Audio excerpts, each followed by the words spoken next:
This is the disturbing Native American iceberg explained. Tier 1. Trail of Tears route markers. You're standing in front of a brown roadside plaque with trees behind it and a small parking pull-off nearby, reading about something that happened nearly 2 centuries ago. The sign calls it a route of removal, sometimes rebranded as a journey west, which sounds almost harmless until you remember this involved soldiers and forced marches. The marker was installed long after the events it describes, but the road itself was used in 1838, when U.S. troops began removing the Cherokee Nation under federal orders.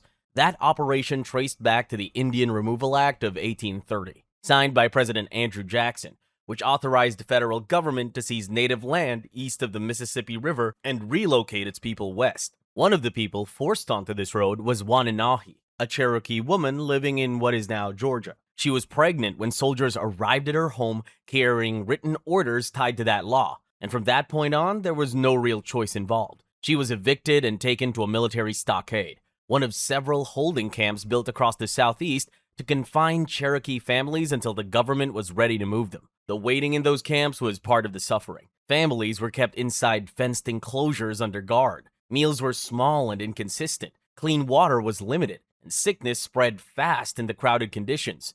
Movement was controlled, and leaving was not allowed. Wananahi later described watching people fall ill while they waited, not knowing when the march would begin or where they were being sent. A lot of people died in those camps before the journey even started. When the removal finally began, she was placed in a group marching west toward what officials called Indian Territory, now Oklahoma. The route stretched hundreds of miles, and people walked through heat, rain, cold, and early winter weather with few wagons and almost no medical care. As the march went on, people collapsed from exhaustion or illness. When deaths happened, the line did not stop for long. Bodies were buried quickly or left behind. Wananahi survived the journey, but many around her did not. Out of roughly 16,000 Cherokee forced west, historians estimate about 4,000 died during removal. Similar operations targeted the Choctaw, Creek, Chickasaw, and Seminole, each carried out under military supervision, each along different routes, and each costing thousands of lives. Today, these paths are preserved as the Trail of Tears National Historic Trail,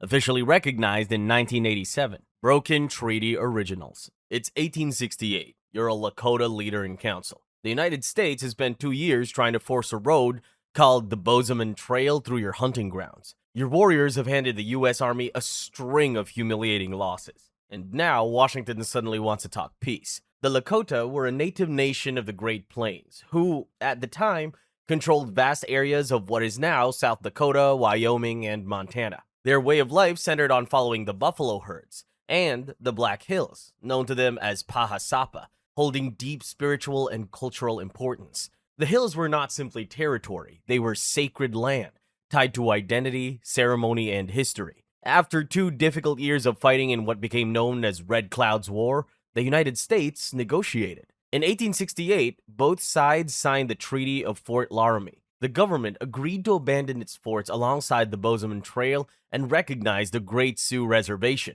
a large territory that included the Black Hills. The land was reserved for the Lakota, and settlers were meant to stay out. In exchange, the Lakota agreed to cease attacks on U.S. forces and allow limited access along designated routes. For a brief period, the arrangement held. Then, in 1974, George Armstrong Custer led an expedition into the Black Hills. The mission was presented as reconnaissance, but the discovery of gold changed everything. News spread quickly, and miners rushed into the region. The federal government was obligated by treaty to remove them, yet it did not. Instead, officials attempted to purchase the Black Hills from the Lakota. The offer was refused. The land had already been guaranteed, and it was sacred. Tensions escalated. The government ordered all Lakota bands to report to reservations by a set deadline. Many groups were still following buffalo herds and did not comply. They were labeled hostile, and the army launched a new campaign. This conflict became the Great Sioux War of 1876 to 1877.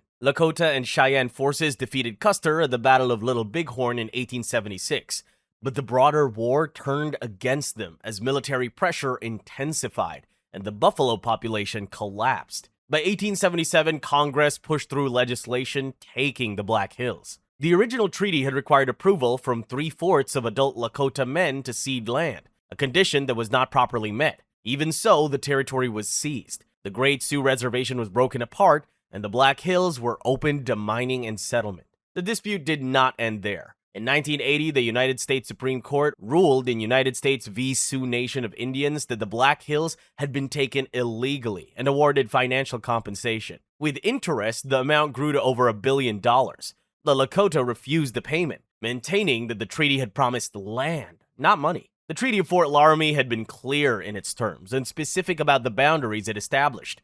It remained intact only until gold was discovered in the very hills it was meant to protect. Carlisle Indian Industrial School records. It's 1879.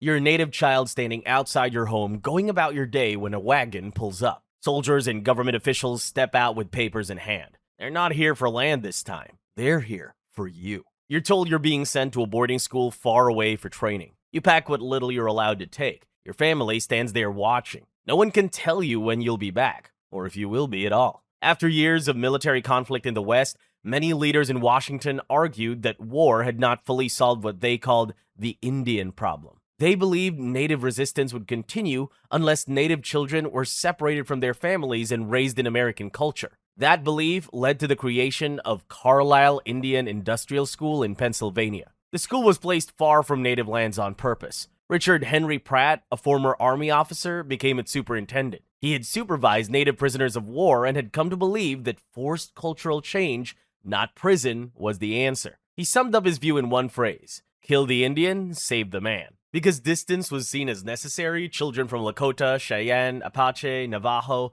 and more than 140 other tribes were sent by train to Pennsylvania. Many of them had to travel hundreds or even thousands of miles. When students arrived at the school, their appearance was changed completely. Their hair was cut short, their traditional clothing was taken away and replaced with uniforms, and their tribal names were replaced with English ones. Speaking native languages was forbidden, and punishments were used to enforce the rules. Each day was split between classroom work and manual labor. Boys were trained in farming and blacksmithing. Girls were trained in sewing and cooking. Some students were sent through what the school called the outing system, placed with white families to work as domestic servants and farmhands, with the idea that full immersion in white households would finish what the school had started. School leaders framed it as preparation for American society, whatever that was supposed to mean. Stripping the children of their culture was only the beginning. The conditions at the school were so harsh that many of them got sick soon after arriving. The dormitories were overcrowded, food was scarce, and when meals did come, they were often little more than scraps with barely any nutritional value.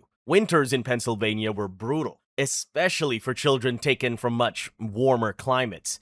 In those cramped buildings, diseases like tuberculosis, pneumonia, measles, and influenza spread fast. Medical care was limited, and even when children were clearly ill, they were often still expected to work. As sickness moved through the school, deaths followed. When a student died, the administration recorded the child's English name, the date, and sometimes a short cause of death. Today, government reviews show that more than 230 students died at Carlisle between 1879 and 1918. Others were sent home seriously ill and passed away soon after, which means the real number may be higher. Many of the children who died were buried in a cemetery on school grounds, far from their families. In some cases, parents were not told right away, and when they were notified, the details were brief. Despite all of this, Carlisle stayed open for nearly 40 years because it became a blueprint. The federal government expanded the boarding school system across the country, turning forced assimilation into official national policy rather than a single experiment in Pennsylvania.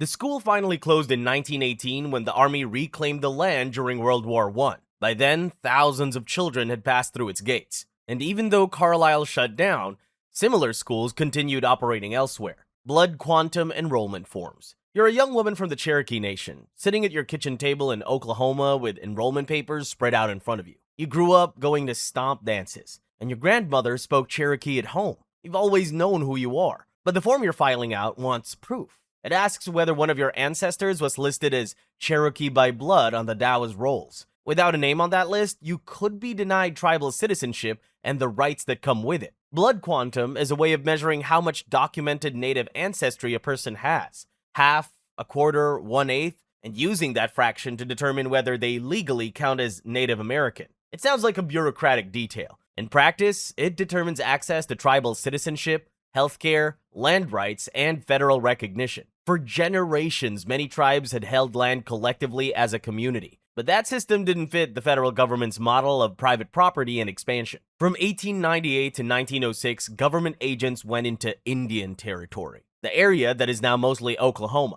Many tribes had been forced there during removals, like the Trail of Tears. Indian Territory had once been presented as a permanent homeland where tribes could govern themselves. But as railroads expanded and white settlement increased, federal officials decided that tribal land ownership had to change. So officials moved to break it apart. Tribal lands were divided into small individual allotments. Any remaining land, labeled surplus, would be open to white settlers. But first, the government had to decide who counted as a member of each tribe. That process created the DOS rolls, official lists of native people who could receive land. Agents made lists for 5 tribes: Cherokee, Choctaw, Chickasaw, Creek, and Seminole. Next to each name, they added labels like Cherokee by blood, freedmen, or intermarried white, and sometimes fractions of blood, such as 1/2 or 1/4. Those classifications decided who could get land, but the process was messy and often rushed. Some families were left off entirely, others were placed in the wrong category. Some who lived fully within their communities were recorded in ways that did not reflect their actual lineage or status. By 1907, the rolls were closed. Only people listed could receive land, and the rest of the land, the surplus, was given to white settlers. Millions of acres were taken from native people. The effects didn't stop when the land was divided. In 1934, the Indian Reorganization Act pushed tribes to adopt written constitutions. A lot of those new systems used the same DOS rolls records to decide who counted as a member. The lists that were made to break up land were now being used to decide who belonged. And that still affects people today. If someone applies for tribal membership, they may have to prove their ancestor was on the DOS roll. If a name was written down wrong, misspelled, or left off entirely by a rushed government agent in 1902, that clerical mistake can still determine someone's legal identity, their land rights, and whether the government recognizes them as Native American at all, more than a century later. Public Law 280. It's 1957. You're standing on a dusty road on the Round Valley Reservation in Northern California when you hear a gunshot. Tribal officers respond first. They secure the house, talk to neighbors, and start figuring out what happened. Then, a state patrol car pulls up. Deputies step out and begin asking the same questions all over again. Now both sides are on the scene. Both think they have the right to handle it, and everyone watching is wondering who's actually in charge. This mess traces back to 1953, when Congress passed Public Law 280. Before that, most major crimes on reservations fell under federal authority. Then, this law stepped in and shifted that power to certain states. California, Minnesota, Nebraska, Oregon, and Wisconsin were required to take control over criminal cases on reservations.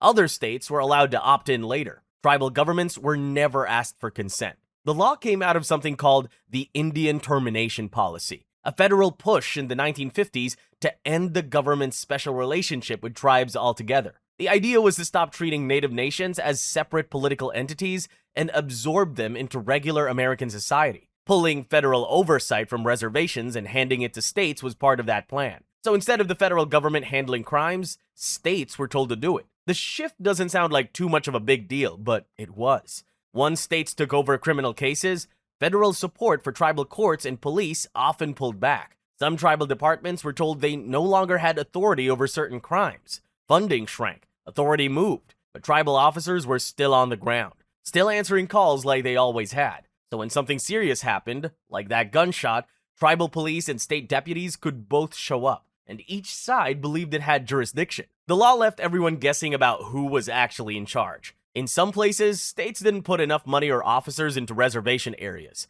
so communities ended up with less protection than before. At the same time, some states pushed the limits of their authority. They argued that they could tax or regulate tribal members on their own land. That claim lasted until 1976.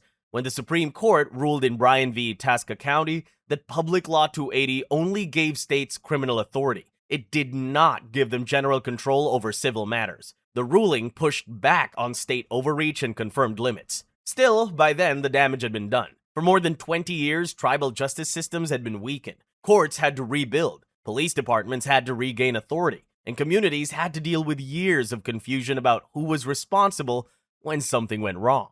Tier 2. Boarding school cemeteries. It's the early 1900s.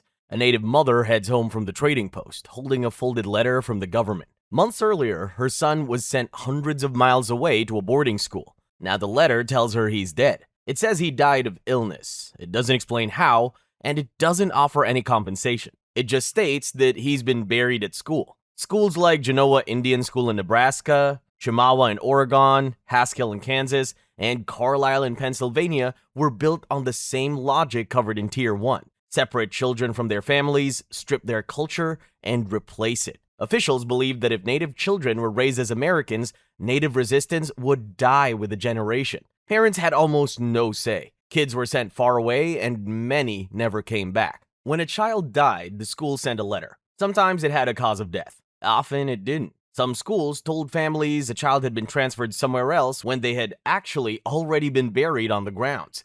The deaths themselves were preventable. Tuberculosis, pneumonia, flu spreading through overcrowded dormitories with poor food and no real medical care. The schools created the conditions, then sent a form letter home about the results. Letters about the deaths were cold and short.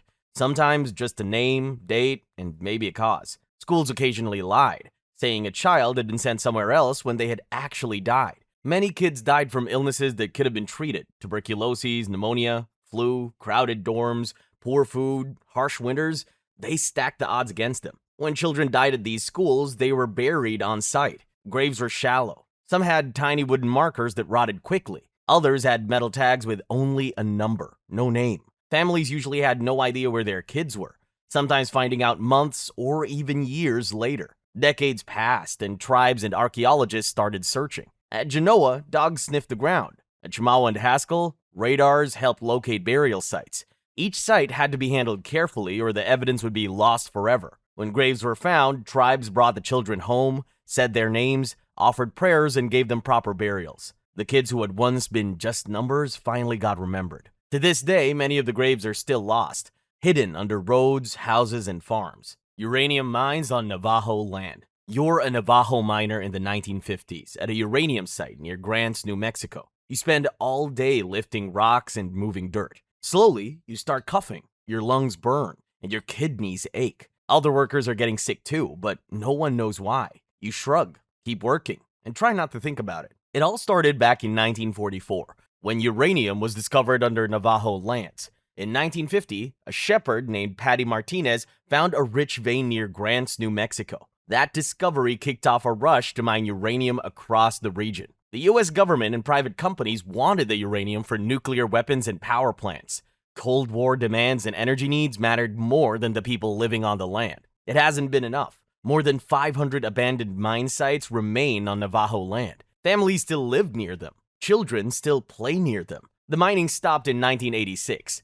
The exposure didn't. Thousands of Navajo men worked in the mines or lived nearby, unaware of the risks. From 1944 to 1986, nearly 30 million tons of uranium were pulled from the earth. Mines were left open, with piles of dirt and waste scattered around. Over 500 sites in total. The leftover uranium seeped into soil and water, slowly making people sick with lung cancer, kidney disease, and other serious illnesses. In 1994, the EPA and the Navajo Nation Environmental Protection Agency began cleanup under the Superfund program. They scanned soil and water, removed the worst contamination, built containers to keep waste from spreading, and planted native vegetation over the most dangerous areas. The cleanup has been slow. Uranium is still everywhere, and many communities continue to live near old mines, coming into contact with contaminated soil, water, or waste every day. The consequences of mining are still very real decades later, shaping the lives of people on the Navajo Nation. Dam projects that flooded tribal land. You're hauling hay with your uncle like every other summer, and then you notice the river is higher than it should be. A field is gone, then a barn, then the house your grandparents lived in. The water is not receding, and everyone knows why. A dam upstream was approved, and nobody on the reservation was asked. In the 1940s and 1950s, the federal government moved ahead with large dam projects along major rivers across the country. Agencies such as the Bureau of Reclamation and the United States Army Corps of Engineers led much of the construction. The goals were presented as practical and necessary. The dam would control floods, generate hydroelectric power, and store water for farms and growing cities. Those benefits were real, and millions of Americans relied on them. At the same time, tribes located along those rivers often had little power to stop what was coming. Later federal assessments found that at least 424 dams flooded more than 1.13 million acres of tribal land across the United States. That figure includes homes, farmland, grazing areas, roads, schools, community buildings, and sacred sites. Once a dam was completed, the river backed up behind it and formed a reservoir. As the water levels rose, entire valleys were submerged, and the flooding was permanent because reservoirs are built to remain full. One of the clearest examples is the Garrison Dam on the Missouri River, constructed within the Fort Berthold Indian Reservation. When the dam was finished in the early 1950s, it created Lake Sakakawea. As the reservoirs filled, about 152,000 acres of reservation land were flooded. Around 80% of the citizens of the Mandan, Hidatsa, and Arikara Nation were forced to relocate. Established towns were dismantled, homes were moved or abandoned, and farms, orchards, and businesses were lost. Burial grounds were also covered by water. Because the land along the Missouri River had been the most fertile on the reservation, the tribe lost a significant portion of its most productive farmland. The reservoirs remain today, the water does not drain, and the land never returned to what it used to be. Many displaced communities were relocated to higher ground with poorer soil and fewer economic opportunities, which made recovery difficult. Although there have been discussions in recent years about removing certain dams in other parts of the country, projects on the scale of Garrison Dam are not realistically reversible. The physical landscape was permanently altered, and so were the communities that depended on it. Peyote bans and religious suppression. It's 1918, and you're sitting in a circle near the Kiowa, Comanche, and Apache community outside Anadarko, Oklahoma. In front of each person sits a wooden bowl with peyote buttons. A fire burns in the center, while a leader guides the ceremony. You and all the others pass the peyote, chew, pray, and sing through the night. Every step follows a known sequence, and everyone understands exactly what comes next. Then, someone walking along the dirt road notices the gathering. He doesn't recognize it as worship. He sees people around a fire chewing something unfamiliar and singing in low tones, so he assumes it's illegal. He runs to get the sheriff. The sheriff shows up with a federal Indian agent. They step into the circle and treat the gathering like a crime. They tie your hands and lead you away without asking questions. From their point of view, they're enforcing the law. From yours, you were just praying. This wasn't new. For years, the Bureau of Indian Affairs and Christian missionaries tried to replace indigenous religions with Christianity. Boarding schools punished children for speaking their languages or practicing ceremonies. So when outsiders saw peyote ceremonies, people praying for hours, humming, sometimes entering trance-like states, they didn't see religion. To make things worse, doctors and reformers said peyote was dangerous, and officials used that to justify interfering. The federal government didn't ban peyote outright at first, but the 1906 Pure Food and Drug Act made it easier for authorities to treat it as a controlled substance. Local law enforcement and Indian agents began raiding ceremonies more often. They confiscated peyote and sometimes arrested participants under public order laws. Even without a clear federal ban, authorities made it risky to practice openly. By 1918, communities learned they couldn't be seen.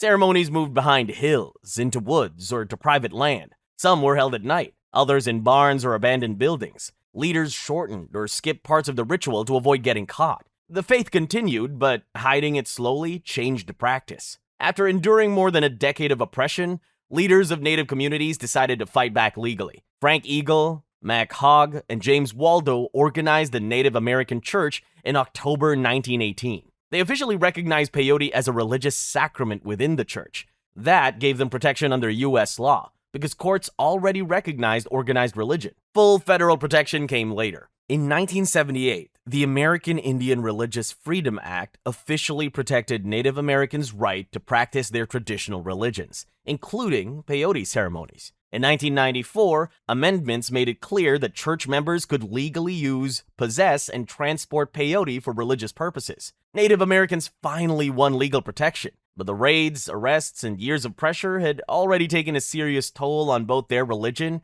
and their communities. The Skull Valley Goshute Nuclear Storage Proposal. You're a member of the Skull Valley Goshute tribe, and you've just learned that tribal leaders signed a deal with a company called Private Fuel Storage to store 40,000 metric tons of nuclear waste on your land. Each cask would weigh over 100 tons and hold spent nuclear fuel rods, the radioactive material removed from reactors after use. It doesn't generate power anymore, but it's still deadly. One mistake could cause a leak, force an evacuation, and put lives at risk. The Skull Valley Band of Goshute Indians has lived in the Great Basin Desert for generations. Their reservation spans about 18,000 acres, and as a federally recognized tribe, they have the authority to decide how that land is used. In 1996, tribal leaders finalized the agreement with private fuel storage, allowing thousands of metric tons of spent nuclear fuel to be stored in above-ground dry casks until the federal government established a permanent repository. Not everyone in the tribe agreed. Some, led by activists like Margene Bull Creek, worried about environmental risks and the idea of their land being used for nuclear storage. They called it environmental racism.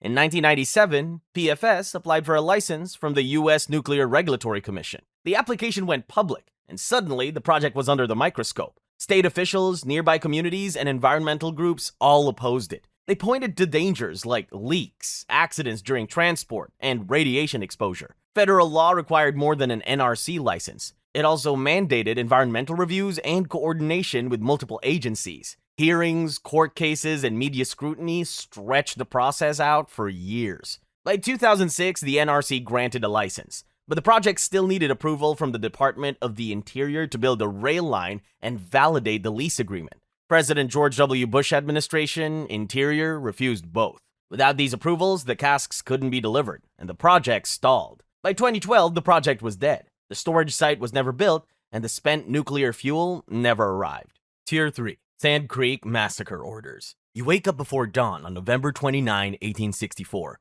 in a Cheyenne Arapaho camp along with Big Sandy Creek in what is now southeastern Colorado. Your people have lived on these plains for generations, and by now the United States is moving steadily into the territory. Cheyenne and Arapaho leaders have signed treaties with the federal government because they are trying to avoid war and protect what land they can. That summer, Colorado Territorial Governor John Evans and Army officers told bands they called friendly to gather near military posts for safety and supplies. The message was clear: stay close to the fort, raise a U.S. flag, and you will be protected through the winter. Your leaders agree, although plenty of people still wonder how much that promise is worth. In the middle of the camp, an American flag and a white flag hang above the lodges to show peaceful intent. Just days earlier, chiefs including Black Kettle and White Antelope met with officers at Fort Leon, the nearest army base in the area. The fort exists to monitor travel routes and manage relations with Plains tribes, and the understanding is that this camp is under its protection. At the same time, not everyone in Colorado Territory supported peace. Colonel John M. Chivington led the Colorado Territory Militia, a volunteer force made up mostly of local settlers. He'd already argued publicly that native resistance should be crushed. Although he had been stationed at Fort Leon, he did not support the officers who were trying to avoid a fight. Instead, he gathered about 675 militia soldiers and marched them toward the camp along Big Sandy Creek. Many of the Cheyenne and Arapaho men who might have defended the village were away hunting. That left mostly women, children, and elders in camp. At dawn on November 29, Chivington's forces attacked. Panic spread quickly. Some people ran toward the dry creek bed, hoping its banks would offer cover, but soldiers pursued them there. By the time the attack ended, more than 230 Cheyenne and Arapaho were dead, and most were women, children, and older people. 13 Cheyenne peace chiefs and 1 Arapaho chief were among those killed. Afterward, bodies were mutilated, and parts were taken as trophies. The scale of the violence shocked even some of the soldiers. 2 officers under Chivington, Captain Silas Soule and Lieutenant Joseph Kramer, refused to fire on the camp. They later testified about what they had witnessed. In 1865, investigations by Congress and the U.S. Army concluded that Chivington and Governor Evans were responsible for the attack. Their reputations were damaged and their careers suffered, yet no criminal punishment followed. News of the massacre spread quickly across the plains. Survivors carried accounts to other camps, and trust in federal promises collapsed. In the months that followed, violence increased. Wagon trains were attacked, livestock was taken, and settlements were raided. The army responded with more troops and campaigns that targeted villages, horses, and food supplies. What had been tense negotiations turned into open and prolonged warfare. Today, the location is preserved as the Sand Creek Massacre National Historic Site near Eads, Colorado. The site allows visitors to learn what happened on November 29, 1864, and to remember the Cheyenne and Arapaho people who were killed while flying flags meant to signal peace.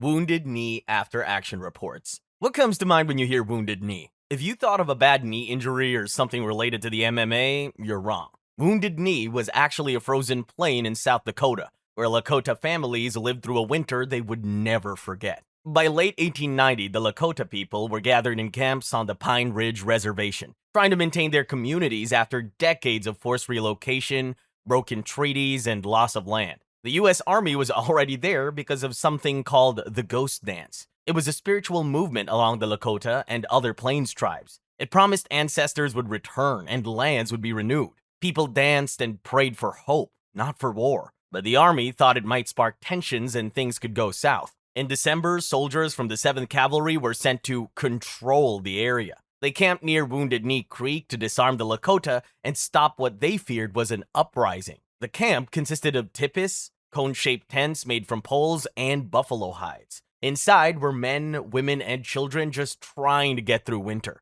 Many had no weapons at all. On the morning of December 29, 1890, the Army demanded that all Lakota men hand over their guns. Confusion and tension filled the camp. Then suddenly, a shot rang out. No one knows exactly who fired first. In an instant, soldiers opened fire with rifles and cannons. Families ran into the snow. Children screamed. The elders tried to shield the young. Tipis were pierced by bullets. By the time the chaos ended, between 150 and 300 Lakota were dead. Most of them women and children. About 25 soldiers died too. Some were likely hit by their own side in the confusion. Afterward, the Army filed its reports, counted the dead, and listed the ammunition used. The documents framed it as a successful operation. They did not mention families running through the snow or the grief that followed. Standing Bear's arrest and trial. It's the spring of 1879. You are Standing Bear, chief of the Ponca. That means you speak for your people, deal with officials,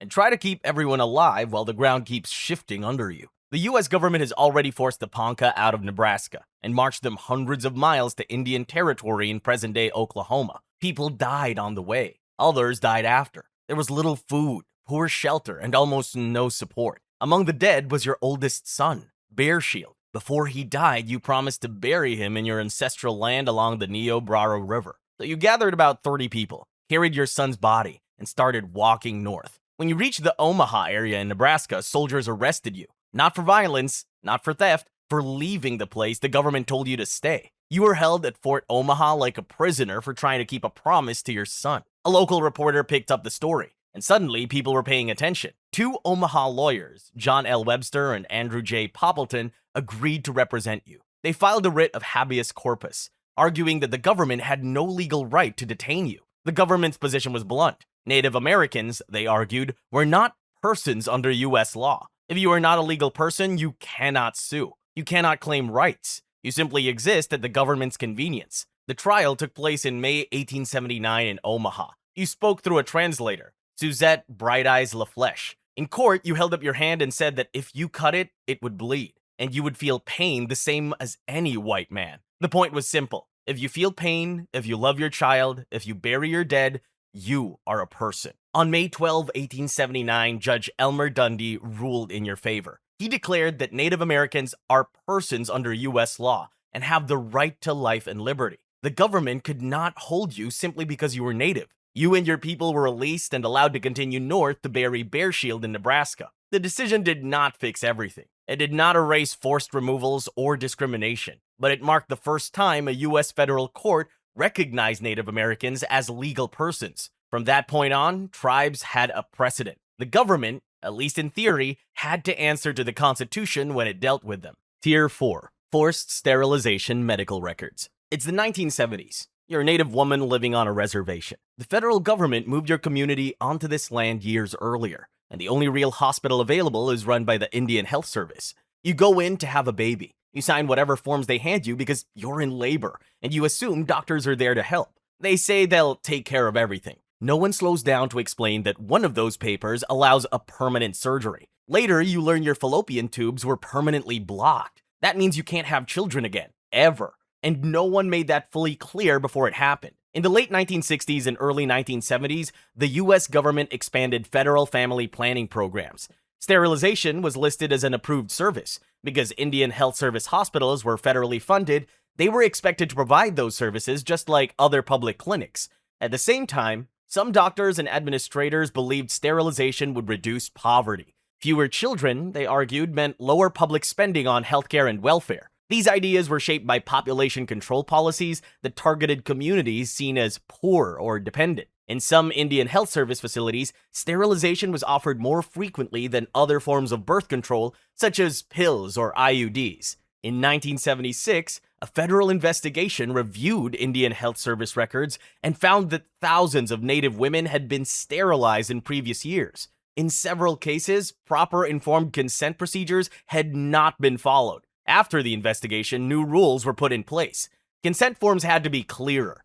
Waiting periods before surgery were required, and doctors had to confirm that patients understood sterilization was permanent. Hospitals that ignored these standards risked losing federal funding. Sadly, policy changes cannot reverse surgery. Barbara Moore, a Lakota woman from the Rosebud Reservation in South Dakota, later shared her story. She went to the hospital to give birth. Complications led to a cesarean section. Afterward, she was told her baby had died. Then she was told she had been sterilized during the operation. She said she never clearly understood that part of the surgery and was never properly informed that it would end her ability to have children. Smallpox blankets at Fort Pitt. Imagine it's 1763, and you're standing near a British fort at the edge of British colonial settlement, in the place that will later be called Pittsburgh. At the time, it's Fort Pitt, built where the rivers meet, and it sits right in the middle of rising tension between Native nations and British officials who have decided this land now belongs to them. A few years earlier, Britain defeated France in the French and Indian War and claimed vast French territories in North America. With France gone, British officers moved quickly to secure control. They strengthened forts, tightened trade routes, limited the distribution of gunpowder and supplies, and allowed settlers to push further west. For Native nations such as the Delaware, Shawnee, and Ottawa, this shift was immediate and threatening. Agreements made during earlier alliances were ignored or rewritten. Land that had been negotiated became occupied. Frustration built. And by 1763, it turned into coordinated resistance known as Pontiac's War, named after the Ottawa leader Pontiac, who helped organize attacks on British forts across the Great Lakes and Ohio Valley. Fort Pitt became one of the key flashpoints. Native forces surrounded it, cutting off easy movement and increasing pressure on those inside. Within the fort walls were soldiers, traders, and families who understood that if the defenses failed, they would likely be killed. Supplies were tight, nerves were stretched, and in the middle of the siege, smallpox appeared. Smallpox was already a feared disease in the 18th century. It spread through close contact and contaminated items like clothing and blankets.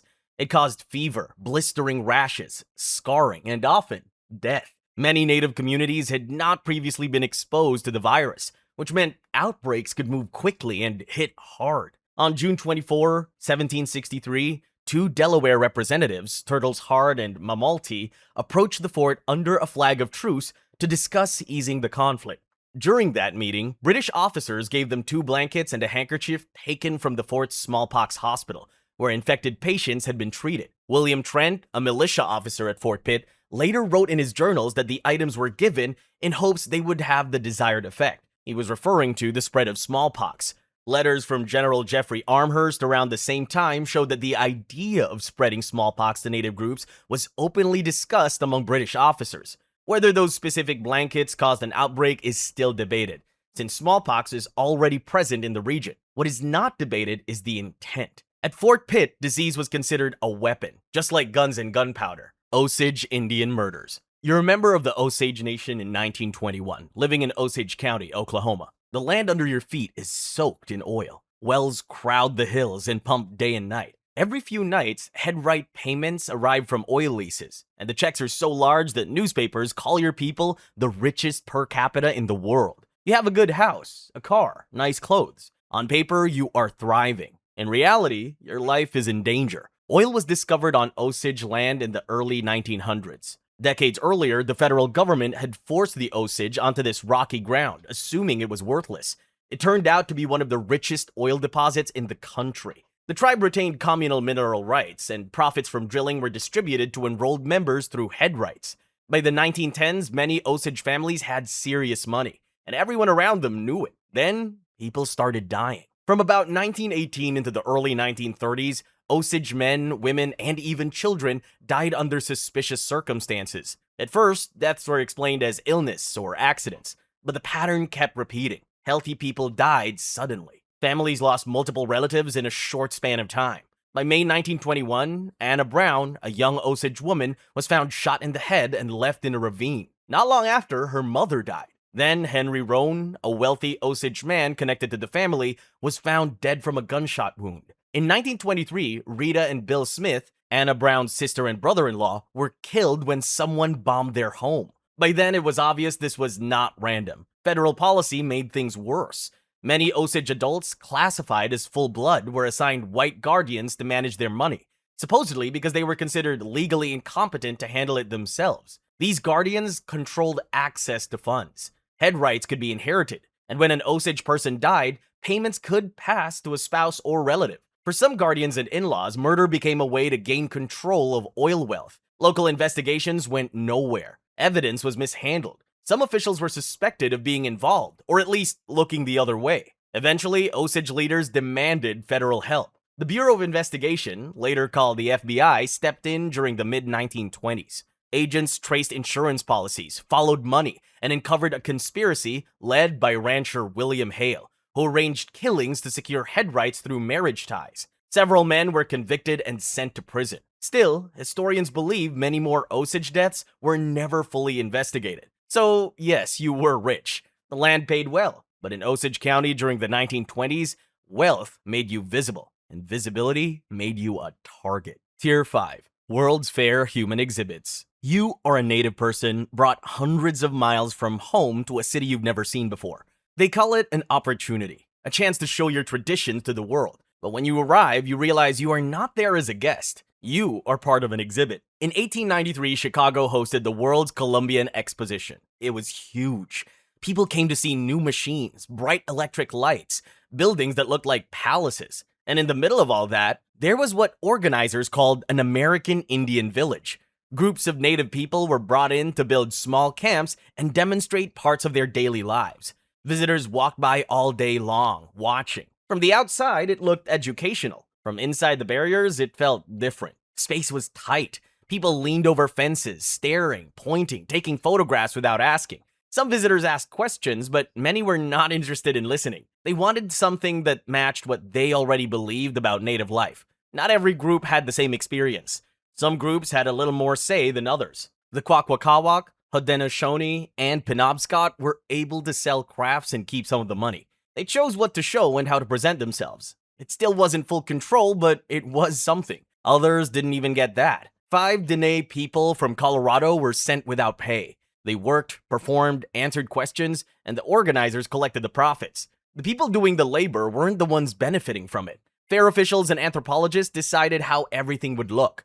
They arranged the exhibits to make native culture seem like they belonged to the distant past, especially when compared to the shiny new technology on display elsewhere at the fair. Not everyone stayed quiet about it. Simon Pokagon, a Potawatomi leader and writer, spoke during the fair and reminded the crowd that native people were still here and still part of the country's future. It was one of the few times someone from the exhibits got to speak for themselves instead of being spoken about. A few miles away, Inuit participants were placed in what was called an Eskimo village. They were expected to perform daily life in heavy clothing even in summer heat. When some pushed back, they were reportedly locked in until local residents helped them leave at night. By the end of the fair, millions of people had visited. Most walked away entertained. Many of the native participants walked away frustrated and humiliated. They had come to represent their communities, but instead they were treated like attractions. Native human remains in museums. Remember the Sand Creek Massacre in 1864, where over 150 Cheyenne and Arapaho were killed,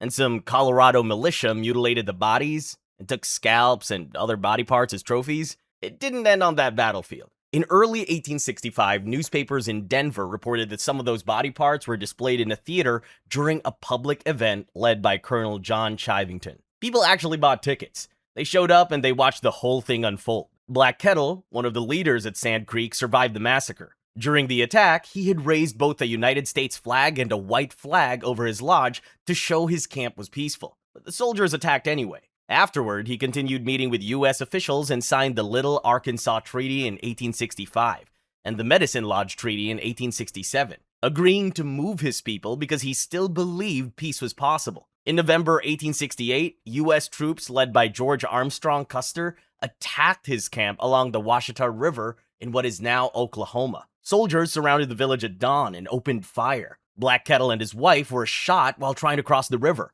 The army reported over 100 Cheyenne killed, though that number is still being debated. The village was burned, horses were shot, and women and children were taken prisoner. After the attack at Washita, parts of Black Kettle's remains were taken. His skull was kept for many years at the Wyoming Pioneer Memorial Museum on the grounds of the Wyoming State Fair in Douglas, where it was displayed in a case for decades. But it wasn't just Black Kettle's remains that were taken. Later that same year, the U.S. Army Surgeon General sent an order to Army doctors across the country. He instructed them to collect Native American skulls and send them to the Army Medical Museum in Washington, D.C. Doctors at Western forts removed skulls from battlefields and graves and shipped them east. By the late 1800s, the Smithsonian Institution and other museums also collected Native remains. Teams dug into burial mounds across the Midwest and Southeast, removed skeletons, and packed them into crates. Many were labeled only with short notes, such as adult male or female, about 30 years old. Personal names were usually not recorded. Burial objects placed with the dead, like blankets, pipes, beads, tools, and medicine bundles,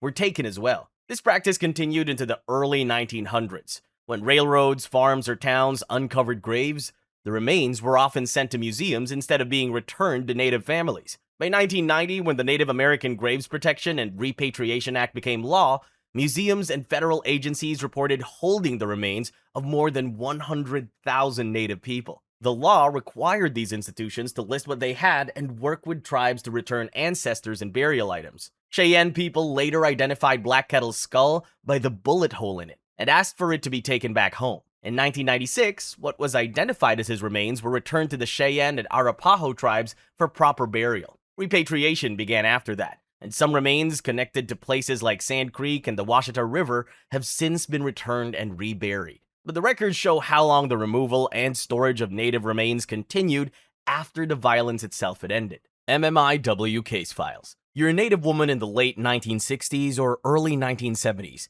and outsiders are moving into your area. Oil, gas, and mining workers show up near your community, setting up temporary camps called man camps. From what you've heard about what happened to other women in nearby communities, you know you're not safe. Violence rises as the camps grow, but tribal police can't arrest non-native workers, and state or federal authorities mostly ignore the problem. Families are left to search on their own. One of the earliest recorded cases comes from September 30, 1968. When skeletal remains were found near I-55 and Blodgett Road in Will County, Illinois. For decades, no one knew who she was. She had moved away from her home in Wapato, Washington, as part of federal relocation programs that encouraged Native people to leave reservations for urban jobs and housing. Nearly 60 years later, in 2025, DNA testing confirmed her identity as Martha Bassett, reconnecting her to living relatives. In 1971, Anna Mae Akash, a Micmac activist and member of the American Indian movement, was found dead on the Pine Ridge Reservation in South Dakota. Authorities first said she froze to death, but a 2003 autopsy reveals she had been shot in the head. Surveillance, fear, and internal conflicts in the movement kept the truth hidden for decades. Around the same time, many women disappeared in and around Pine Ridge. Some were last seen in towns like Rapid City, others along roads and highways. Families often had to investigate themselves, posting flyers, calling jails and morgues, and keeping their own records because official databases misidentified victims or left them out entirely. In 1988, Rita Papake, a Meskwaki woman from Iowa, disappeared after telling her family she was meeting someone she trusted. Her remains were found months later, but no one was ever charged despite multiple suspects. Her family continues to request case reviews decades later. In 2005, Tamara Keepness, a 5-year-old Cree girl from Regina, Saskatchewan, vanished from her home. Police searched the area briefly, then closed the case. Reports of sightings and tips came in for years, but no arrests were made. By the early 2000s, the crisis had spread along highways like Route 66 in the United States and Highway 16 in British Columbia. Women disappeared while commuting, going to school or work, or leaving their homes for errands. When authorities failed, tribes and families stepped in immediately, tracking missing women, recording names, and memorializing those who were lost. In 2012, activists began using the term MMIW, Missing and Murdered Indigenous Women. People started hanging red dresses in public spaces, each one representing a woman who never came home. Survivors shared their stories, describing abductions, assault, and being left for dead. When they reported incidents to police, they were often told there wasn't enough evidence, or that the law prevented further action. By 2020, federal reports showed that thousands of missing Indigenous women were never entered into national crime databases, and many cases that were recorded were closed without telling families. Despite the government dropping the ball, families, tribes, and activists are still pushing hard, searching, keeping track, and fighting to get justice. Mass execution after trials. The 1862 Mankato hanging. It's a cold December morning in 1862 in Mankato, Minnesota. 38 Dakota men are led to the scaffold by U.S. soldiers. They're exhausted and have been held in custody for months after an uprising. They are told a hearing will decide their fate, but from the way things are moving, it's not likely that the ruling will be in their favor. Earlier that year, in August 1862, the Dakota, also called the Sioux, fought back along the Minnesota River. They were angry because settlers had taken their land. The government had broken treaties. They had little to no food, and their people had been attacked before. The U.S. Army, in response, captured hundreds of Dakota men in the next few months. The Army set up what it called trials, but they were super short. Men were brought before military tribunals for only minutes.